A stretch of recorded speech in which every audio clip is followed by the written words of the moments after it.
नमस्कार, जय हिंद। साइंस का प्रैक्टिस सेट पेपर लेकर आ गए हैं। साइंस के क्वेश्चन हैं और एमसीक्यू फॉर्मेट में है, मतलब क्वेश्चन रहेगा, 4 ऑप्शन रहेगा और सही आंसर आपको बताना है। करते वीडियो को स्टार्ट। कम समय में ये साइंस के प्रैक्टिस सेट पेपर हम करा रहे हैं। रोज साइंस का प्रैक्टिस सेट पेपर हो रहा है। यदि आप ग्रुप डी या फिर एनटीपीसी या एसएससी किसी भी एग्जाम की तैयारी कर रहे हो, साइंस सब में आता है, तो इसको रोज आप लगाओ, ठीक है। पेंगुइन चिड़िया कहाँ पाई जाती है? पेंगुइन चिड़िया कहाँ पर पाई जाती है? तो याद रखिएगा, पेंगुइन चिड़िया अंटार्कटिका में पाई जाती है। Penguin, option number C Antarctica right answer है। वह विलुप्त पक्षी जिसके चोंच में दांत था, तो वह विलुप्त पक्षी जिसके चोंच में दांत था, उसका नाम है आपका ऑर्कियो ऑर्कियोप्टेरिक्स। ऑप्शन नंबर ए ऑर्कियोप्टेरिक्स, इसके चोंच में दांत था। आप गूगल करेंगे ऑर्कियोप्टेरिक्स तो आपको चिड़िया दिख जाएगी। डॉल्फिन वर्गीकृत किए जाते हैं किस में? तो डॉल्फिन आते हैं आपके स्तनी में। ऑप्शन नंबर डी स्तनपायी या स्तनी में आते हैं dolphin, option number D. Krebs चक्र में किसका संश्लेषण होता है? तो क्रेब्स चक्र जो होता है, इसमें आपका पायरुविक अम्ल का संश्लेषण होता है। ऑप्शन नंबर बी पायरुविक अम्ल का संश्लेषण होता है। अनोक्सी श्वसन का अंतिम उत्पाद क्या होता है? तो अनोक्सी श्वसन का आखिरी उत्पाद होता है लैक्टिक अम्ल। ऑप्शन नंबर सी लैक्टिक अम्ल राइट आंसर है। मनुष्य के शरीर में मुख्य नाइट्रोजनी अवशिष्ट कौन सा है? तो मनुष्य के शरीर में मुख्य नाइट्रोजनी अवशिष्ट है यूरिया। ऑप्शन नंबर ए यूरिया राइट आंसर है प्रश्न के लिए। स्तनधारी इनमें इसमें यूरिया बनाते हैं, तो स्तनधारियों में यूरिया बनता है यकृत या लीवर में। ऑप्शन नंबर ए यकृत या लीवर राइट आंसर है, यूरिया बनता है। मानव शरीर में सबसे छोटी अंतःस्रावी ग्रंथि कौन सी है? तो मानव शरीर के अंदर सबसे छोटी अंतःस्रावी ग्रंथि आपकी पीयूष ग्रंथि। ऑप्शन नंबर सी पीयूष ग्रंथि राइट आंसर हो जाएगा। मनुष्य में रुद्र क्षमता है। मनुष्य में रुद्र कहाँ पर क्षमता है, खून कहाँ पर क्षमता है? तो राइट आंसर हो जाएगा ये आपका बोमन संपुट में। ऑप्शन नंबर बी बोमन संपुट, यहाँ पर option number B right answer हो जाएगा। अगला प्रश्न है कि मूत्र का पीला रंग किसकी मौजूदगी के कारण होता है? तो मूत्र का जो पीला रंग होता है ये यूरोक्रोम की मौजूदगी से होता है। ऑप्शन नंबर डी यूरोक्रोम की मौजूदगी से। गुर्दे की कार्यात्मक यूनिट बताइए क्या होती है? तो गुर्दे की कार्यात्मक यूनिट होती है nephron. Option number C nephron right answer है। कृत्रिम गुर्दा निम्नलिखित में से किस सिद्धांत पर कार्य करता है? तो कृत्रिम गुर्दा डायलिसिस सिद्धांत पर कार्य करता है। ऑप्शन नंबर सी डायलिसिस यहाँ पर राइट आंसर हो जाएगा। मानव शरीर में यूरिया की अधिकतम मात्रा किसमें पाई जाती है? तो मानव शरीर में यूरिया की अधिकतम मात्रा मूत्र में पाई जाती है। ऑप्शन नंबर सी मूत्र यहाँ पर राइट आंसर है प्रश्न के लिए। अपोहन का प्रयोग किस क्रिया को पूरा करने के लिए होता है? तो अपोहन का प्रयोग होता है आपका किडनी वक की क्रिया को पूरा करने के लिए। ऑप्शन नंबर डी वक या किडनी। अगला क्वेश्चन है मानव वक अश्मरी में पाए जाने वाला प्रमुख रासायनिक यौगिक बताइए। तो मानव वक अश्मरी में पाए जाने वाला प्रमुख रासायनिक यौगिक है आपका कैल्शियम ऑक्सलेट, और इसी से जो है पथरी होती है, पथरी बोलते हैं स्टोन हो जाती है, कैल्शियम ऑक्सलेट इकट्ठा हो जाए यदि, तो वो पथरी का रूप ले लेता है। Option number C. हेनले का लूप का कार्य संबंधित है किससे? तो हेनले का लूप ये संबंधित है उत्सर्जन तंत्र से। ऑप्शन नंबर ए उत्सर्जन तंत्र यहाँ पर राइट आंसर है। सामान्यतः निषेचन होता है किसमें? तो सामान्यतः निषेचन जो होता है ये आपका डिंब वाहिनी नली में होता है। ऑप्शन नंबर ए डिंब वाहिनी नली में निषेचन होता है सामान्यतः। ऑप्शन नंबर ए। मीना माता रोग का कारण बताइए। तो मीना माता रोग का जो कारण है वो है आपका पारा। ऑप्शन नंबर ए पारा यहाँ पर राइट आंसर है, मीना माता रोग का कारण। निम्नलिखित आनुवांशिक रोगों में कौन यौन संबंधित है? तो यौन संबंधित जो रोग है यहाँ पर आपको जो ऑप्शन दिए गए हैं ये है आपका हीमोफीलिया। ऑप्शन नंबर ए हीमोफीलिया यहाँ पर राइट आंसर हो जाएगा। जापानी एनसेफेलाइटिस का कारक होता है। तो जापानी एनसेफेलाइटिस जो है ये आपका राइट आंसर हो जाएगा।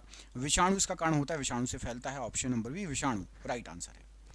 विटामिन बी टू का अन्य नाम बताइए। तो विटामिन बी टू का अन्य नाम है riboflavin. Option number C riboflavin यहाँ पर राइट आंसर है।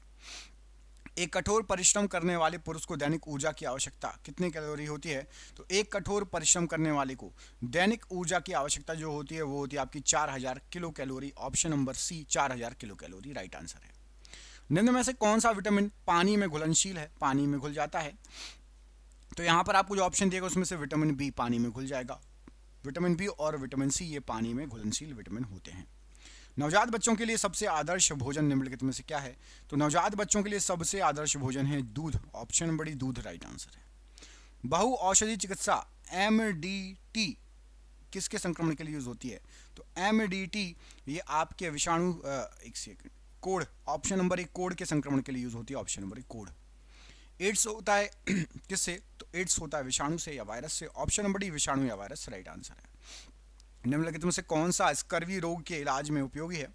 तो स्कर्वी रोग के इलाज में उपयोगी है आंवला, ऑप्शन नंबर सी आंवला राइट आंसर हो जाएगा।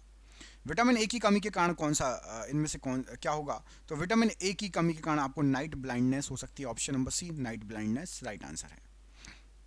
एस्बेस्टस के कारण होने वाला प्रमुख रोग बताइए। तो एस्बेस्टस के कारण होने वाला प्रमुख रोग है आपका emphysema, option number A emphysema right answer है। मनुष्य में गर्भकाल होता है कितने महीने का? तो मनुष्यों में गर्भकाल होता है 9 माह का, ऑप्शन नंबर डी 9 माह राइट आंसर है। स्त्रियों की नसबंदी को क्या कहा जाता है? तो स्त्रियों की जो नसबंदी होती है उसको कहा जाता है tubectomy, option number B tubectomy right answer हो जाएगा स्त्रियों की नसबंदी के लिए। वाहिनी विहीन ग्रंथियों के स्रावण को क्या कहा जाता है? तो वाहिनी विहीन ग्रंथियों के स्रावण को हार्मोन कहा जाता है, option number B hormone right answer हो जाएगा। मनुष्य की विशालतम धमनी बताइए। तो मनुष्य की विशालतम धमनी है आपकी एआर्टा, ऑप्शन नंबर बी एआर्टा, ये मनुष्य की विशालतम धमनी है, ऑप्शन नंबर बी। नाड़ी दर कहाँ से मापी जाती है? तो नाड़ी दर जो मापते हैं ये धमनी से मापी जाती है, ऑप्शन नंबर बी धमनी के द्वारा नाड़ी दर को मापा जाता है, ऑप्शन नंबर बी। एक वयस्क में रक्त का औसत आयतन कितना होता है? तो एक वयस्क में रक्त का औसत आयतन होता है 5 से 6 लीटर, ऑप्शन नंबर सी 5 से 6 लीटर। रक्त का शुद्धिकरण कहाँ पर होता है? तो रक्त का शुद्धिकरण होता है किडनी में, ऑप्शन नंबर सी किडनी यहाँ पर राइट आंसर हो जाएगा, ऑप्शन नंबर सी। मछलियों से संबंधित अध्ययन क्या कहलाता है? तो मछलियों से संबंधित आपका अध्ययन कहलाता है इख्तियोलॉजी, ऑप्शन नंबर सी इख्तियोलॉजी। मछलियों से संबंधित अध्ययन है ichthyology, option number C right answer है। ऑर्निथोलॉजी में किसका अध्ययन होता है? तो ऑर्निथोलॉजी में हम अध्ययन करते हैं पक्षियों का, ऑप्शन नंबर ए पक्षियों का अध्ययन होता है ऑर्निथोलॉजी में। हिस्टोलॉजी किससे संबंधित है? तो हिस्टोलॉजी में हम करते हैं अध्ययन ऊतकों का, ऑप्शन नंबर ए ऊतकों का अध्ययन होता है हिस्टोलॉजी में, राइट आंसर है ऊतक। घाव का अध्ययन क्या कहलाता है? तो घाव का अध्ययन कहलाता है ट्रोमेटोलॉजी, ऑप्शन नंबर सी ट्रोमेटोलॉजी घाव का अध्ययन। कैंसर संबंधी रोगों का अध्ययन बताइए। तो कैंसर संबंधी रोगों का अध्ययन कहलाता है oncology, option number C oncology cancer संबंधी रोगों का अध्ययन है। वंशागति के नियमों का अध्ययन क्या कहलाता है? तो वंशागति के नियमों का अध्ययन हम करते हैं अनुवांशिकी में, ऑप्शन नंबर सी अनुवांशिकी में वंशागति के नियमों का अध्ययन किया जाता है अनुवांशिकी। तितलियों का अध्ययन क्या कहलाता है? तो तितलियों का अध्ययन कहलाता है आपका लेपिडेटेरियोलॉजी, ऑप्शन नंबर सी लेपिडेटेरियोलॉजी तितलियों का अध्ययन कहलाता है। अनाज वाले पौधे किस कुल से संबंधित हैं? तो अनाज वाले पौधे ये आपके ग्रैमिनी कुल से संबंधित हैं, ऑप्शन नंबर सी ग्रैमिनी कुल राइट आंसर हो जाएगा। गेहूं के पौधे का वानस्पतिक नाम बताइए।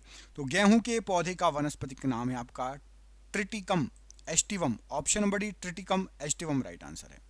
दलहनी पौधे संबंधित हैं किससे?